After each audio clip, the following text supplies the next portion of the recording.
दोस्तों, आज की खबर सुनकर आपकी भी रात की नींद उड़ जाएगी, क्योंकि महज 15 साल की एक मासूम सी दिखने वाली बेटी जो कि आधी रात को अपनी माँ के पास पहुँचती है और उसके हाथ में एक हथौड़ा होता है और वह हथौड़ा वह अपनी माँ के सिर के ऊपर उस हथौड़े से वह वार कर देती है और माँ की चीख निकल जाती है। माँ भागती है, लेकिन वह अकेली नहीं थी और यह जो लड़की माँ के ऊपर वार कर रही थी, यह अकेली नहीं थी, उसके साथ दो लड़के और भी थे। और यह फिर उस माँ को अपनी माँ को कमरे के अंदर बंद कर और उसके ऊपर ताबड़तोड़ वार करते हैं, जिससे कि उसकी माँ की मौत हो जाती है और यह लड़की अपनी माँ के पास ही बैठी रहती है। और इस लड़की को आधे घंटे बाद ऐसा लगा कि शायद मेरी माँ जिंदा होगी। तो फिर इसने क्या किया कि एक बड़ा सा चाकू लिया और उस चाकू को लेकर यह अपनी जो मरी हुई माँ थी उसके ऊपर फिर से ताबड़तोड़ वार करती है। उसे ऐसा लग रहा था कि शायद माँ यह जिंदा है और उसी चाकू से यह लड़की अपनी माँ की गर्दन है वह धड़ से अलग कर देती है। वो फिर यह लड़की चुपचाप जाकर अपने बिस्तर के ऊपर सो जाती है। यह ऐसे सुकून से सोती है कि जैसे कुछ हुआ ही नहीं। फिर यही लड़की पुलिस को फ़ोन करती है, पुलिस को बुलाती है और रिश्तेदारों को इकट्ठा कर लेती है। सिर्फ यह 15 साल की उम्र में ही इस लड़की ने अपनी ही माँ का कत्ल कर दिया, बल्कि यह एक शानदार अपना बचाव करने के लिए भी एक शानदार प्लानिंग तैयार कर रखी थी। लेकिन सिर्फ एक गलती की वजह से वो पकड़ी जाती है। जब वह पकड़ी जाती है और वह जो वजह बताती है, तो वह बताती है कि वह अपनी माँ को अकेली नहीं मारी है, उसके साथ दो लड़के और भी थे। और यह पूरी कहानी पुलिस को भी दंग कर देती है। और आइए अब हम भी इस कहानी को शुरू से लेकर आखिर तक जानते हैं। नमस्कार, राधे राधे, जय श्री कृष्णा। मैं पूजा आज जो आपको सच्ची घटना सुनाने जा रही हूँ, यह सच्ची घटना है हैदराबाद की। और हैदराबाद का एक डिजिटल मेटला थाना है और उस थाने में 24 जून को रात के 3 और 4 बजे के टाइम पर बीच में अचानक से थाने में एक फ़ोन बजता है। और वह फ़ोन एक बार नहीं 2-3 बार बजता है और वह फ़ोन बार बार बजता है। तो वहाँ जो पुलिस वाले हैं वह उस फ़ोन को उठाते हैं और वह पूछते हैं कि क्या हुआ। फिर दूसरी तरफ से एक लड़की बहुत ज़्यादा रो रही थी और बोल रही कि आप जल्दी से आ जाइए, यहाँ पर आ जाइए, और वरना मुझे भी मार देंगे, मुझे भी ख़त्म कर देंगे, मेरी माँ को तो इन्होंने मार दिया है। जब पुलिस यह सुनती है तो दूसरी तरफ एक बच्ची और बोल रही है कि उसकी माँ को मार दिया है और अब उसे भी मार देगा। तो उसे लोकेशन पूछी जाती है फिर उस बच्ची से, तो वह बताती है कि डीजी मेल्टा थाने के अंतर्गत एक इलाका पड़ता है मेडचल। और फिर फौरन पुलिस वाले आनन फानन से वहां से निकलते हैं अपनी गाड़ी लेकर और फौरन जहां की वह उस लड़की ने लोकेशन दी थी वहां पर पहुंच जाते हैं। और यहाँ पर यह लड़की दरवाजे पर थी। यह लड़की मोहल्ले वालों को भी इकट्ठा कर लेती है और कुछ रिश्तेदारों को भी बुला लेती है। और फिर जब पुलिस यहाँ पर पहुँचती है, फिर जो मोहल्ला इकट्ठा हुआ था उनसे जाकर पुलिस पूछती है कि कहाँ किसकी हत्या हुई है, कहाँ पर है हत्या, डेड बॉडी कहाँ पर है। और फिर वह बेटी रोते हुए अपनी माँ की बताती है कि मेरी माँ अंदर है, उसको किसी ने मार दिया है। और वह जो लड़की थी वह बार बार वह बेहोश होकर जमीन के ऊपर गिर रही थी। और जो महिला थी उसकी माँ, उसका नाम अंजलि था और उसकी उम्र लगभग 39 ईयर्स की थी। और यह अपनी बेटी तेजश्री के साथ रहती थी और इसकी उम्र लगभग 15 साल है।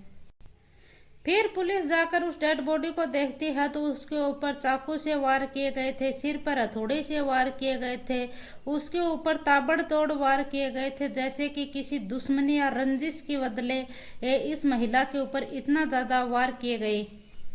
फिर उस लड़की से पूछा जाता है कि यह सब कैसे हुआ, तो वह लड़की बताती है कि वह रात के तकरीबन 3 बजे सोई हुई थी कमरे के अंदर, और जो माँ है वह बाहर दरवाजे के अंदर एक चारपाई के ऊपर सोई हुई थी। और फिर यहाँ पर मुझे कुछ आवाज आई तो मैं उठकर बाहर आई तो 4-5 लोग थे, वह मेरी माँ को मार रहे थे। फिर मैं बाहर आती हूँ, चीखती हूँ, चिल्लाती हूँ तो वह लोग छत की ओर भागते हैं और वह छत से नीचे कूदकर भाग जाते हैं। और पुलिस वाले यह सब सोच ही रहे थे कि अब इस बेटी को कैसे छोड़ दिया। 4-5 लोग आए, वह सिर्फ अंजलि को ही मारते हैं और इस बेटी को कैसे छोड़ देते हैं। और फिर पुलिस वाले के और कुछ रिश्तेदार आते हैं अंजलि के, और फिर जो पुलिस वाले हैं वह उस डेड बॉडी को पोस्टमार्टम के लिए भेज देते हैं। और फिर पुलिस इसके कातिल ढूंढने में लग जाती है। फिर अंजलि की जो बड़ी बहन है वह रोते हुए बिलखते हुए वह वहां पर पहुंच जाती है और वह पुलिस वालों से पूछती है कि मेरी बहन की किसने हत्या की, क्यों की मेरी बहन की हत्या। और फिर जो लड़की है वह जो अपनी मम्मी की बड़ी बहन थी अंजलि की, उसको भी यही कहानी सुनाती है। फिर जो अंजलि की बड़ी बहन थी वह रोते हुए बिलखते हुए पुलिस वालों से कहती है कि इसकी हत्या किसी ने नहीं की, बल्कि जो इसकी लड़की है इसी ने इसकी हत्या की है। और उसकी जो बड़ी बहन है यह कहती है कि इसका उस लड़की के साथ अवैध संबंध चल रहा था, उसके साथ इसका चक्कर चल रहा था और इसी अवैध संबंध को लेकर इसने मेरी बहन की हत्या की है। और यह एक प्रार्थना पत्र भी पुलिस को लिख कर देती है और यह पूरे मोहल्ले के सामने उस बेटी के ऊपर एक इल्जाम लगाया था और पुलिस के लिए भी एक शक का दायरा बन गया था अब। और फिर जो ये बड़ी बहन थी यह पुलिस को प्रार्थना पत्र लिख कर देती है, तो फिर पुलिस को यह बताती है कि जो ये लड़की थी यह 5 दिन पहले यह अपने प्रेमी के साथ भाग गई थी, जिसके साथ इसके प्रेम संबंध है और उसका नाम शिवा है। और फिर अंजलि ने जो ये बेटी भागी थी इसके खिलाफ जो डीजी मेटला थाना है उसमें भी एफआईआर दर्ज करवाई थी। फिर पुलिस वालों ने इसकी लड़की तो है ये, इस लड़की को ढूंढकर पुलिस वालों ने और फिर से अंजलि को सौंप दिया था। और यह एक लड़की के साथ मिली थी क्योंकि यह नाबालिग है, इसीलिए इसको छोड़ दिया गया था। और वो लड़का था वह भी नाबालिग था, इसीलिए इनके दोनों को परिवारों को सौंप दिया गया था। किसी के ऊपर कोई केस वगैरह नहीं किया गया था और यह घर से सिर्फ 5 दिन पहले ही भागी थी।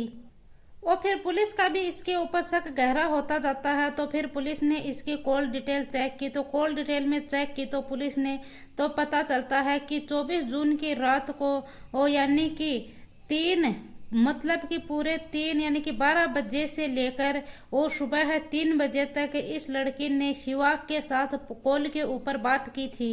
और फिर पुलिस को जैसे ही इतना पता चलता है तो पुलिस तुरंत शिवा को गिरफ्तार करती है, क्योंकि शिवा की जो फोन की लोकेशन थी वह भी उसके घर की आ रही थी।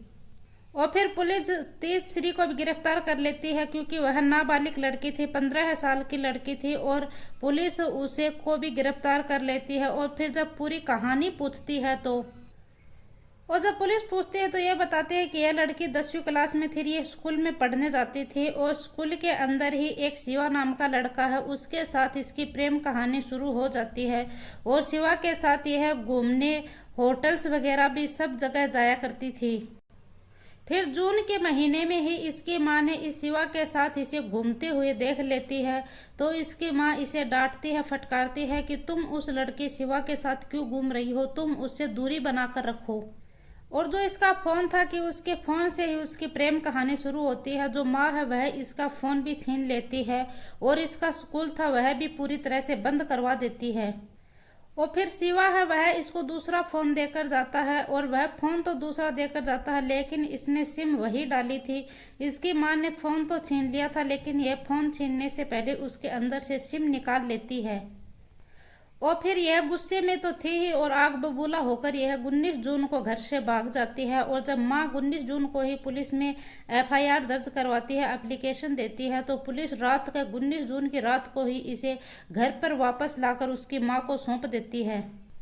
और फिर जब पुलिस वाले इसकी मां को इसे वापस सौंप देते तो हैं, तो फिर यह सिर्फ 4 दिन के बाद ही जो लड़का था शिवा और उसका छोटा भाई है यशवंत, उसके साथ मिलकर यह अपनी मां की हत्या कर देती है। और ये शिवा से कहती है कि मेरी मां के मरने के बाद मैं तुमसे शादी कर लूंगी, और जो ये हमारी प्रॉपर्टी है, मेरी मां के मरने के बाद यह प्रॉपर्टी भी मेरी ही है और मैं तुमसे शादी कर लूंगी, और जो तुम्हारा छोटा भाई है इसको भी यहीं पर रख लेंगे। और फिर यह रात को उनको कॉल कर कर बुलाती है। घर पर आते हैं तो गेट खोल देती है और यह चाकू और हथौड़ा अपने साथ लेकर ही आते हैं। और यह लड़की यह अपनी माँ के गले में पहले से ही चुन्नी डाल देती है। फिर जो प्रेमी आया था उसे देखकर यह माँ उठने लगती है, तो इसने चुन्नी को जबरदस्ती से खींच लेती है। उससे इसकी माँ के गले दब जाता है और उससे ही उसकी माँ की मौत हो जाती है। फिर इसको लेटे यह जो थी इसने चुन्नी से इसका गला दबाया तो इसे लगा कि मर गई। फिर ये उनको वापस घर पर भेज देती है। फिर यह आधे घंटे बाद सोते सोते इसको लगा कि माँ कहीं जिंदा न हो। यह फिर से प्रेमी को वापस बुलाती है और कहती है कि मुझे ऐसा लगता है कि माँ जिंदा है, अभी मरी नहीं है। फिर प्रेमी अपने छोटे भाई को लेकर वापस आता है और फिर से यह हथौड़ा लेता है और हथौड़ा लेकर यह जितने उसके सिर पर वार करता है उससे यह ताबड़तोड़ हथौड़े से उसके सिर के ऊपर वार कर देते हैं। और प्रेमी के आने के बाद यह चाकू भी लेती है, चाकू से उसके सीने पर गले पर ताबड़तोड़ वार करती है। और फिर इसको यह पक्का हो जाता है कि अब माँ मर चुकी है, माँ की मौत हो चुकी है। तो फिर यह प्रेमी को गेट खोलकर और उसके भाई को यह घर से भगा देती है। और फिर लगभग यह सुबह 3:30 या 4 बजे के बीच में यह खुद से ही ड्रामा करना शुरू कर देती है। पहले तो यह पुलिस को फोन करती है और अपने सभी रिश्तेदारों को फोन कर देती है और बाहर मोहल्ले वालों को चीख चीख कर यह लड़की उठाना शुरू कर देती है। और सिर्फ इसकी एक गलती की वजह से यह पकड़ी गई। इसकी जो माँ की बड़ी बहन थी उसको भी पता था कि यह लड़की 4 दिन पहले घर से भाग गई थी और इसका प्रेम संबंध चल रहा है। इसी गलती की वजह से जो इसकी अंजलि की बड़ी बहन थी यह सब कुछ पुलिस वालों को बता देती है। और जब पुलिस वाले कॉल डिटेल वगैरह निकलवाते हैं तो यह लड़की पकड़ी जाती है। अगर शायद इसकी प्रेम कहानी का खुलासा नहीं होता तो कभी भी यह पता नहीं चलता कि आखिरकार अंजलि का हत्यारा कौन है, किसने अंजलि को मारा है। और दोस्तों आजकल यह घटना बहुत ज्यादा बढ़ रही है। कुछ भी लोग मारने से पहले सोच नहीं रहे हैं, बस दिमाग में आया मारना है तो वह फटाक दे से मार देते हैं और कुछ भी नहीं सोचते कि घर वाले परिवार वाले कुछ क्या सोचेंगे और जो ये समाज है इसके ऊपर भी एक बुरा असर पड़ेगा। आप इसके ऊपर आपकी क्या राय है कमेंट बॉक्स में जरूर बताना। और यह वीडियो यह घटना सुनाने का उद्देश्य मेरा किसी को दिल को ठेस पहुंचाना नहीं है, किसी को परेशान करना नहीं है, बल्कि आपको जागरूक करना है, सचेत करना है। जय हिंद, जय भारत।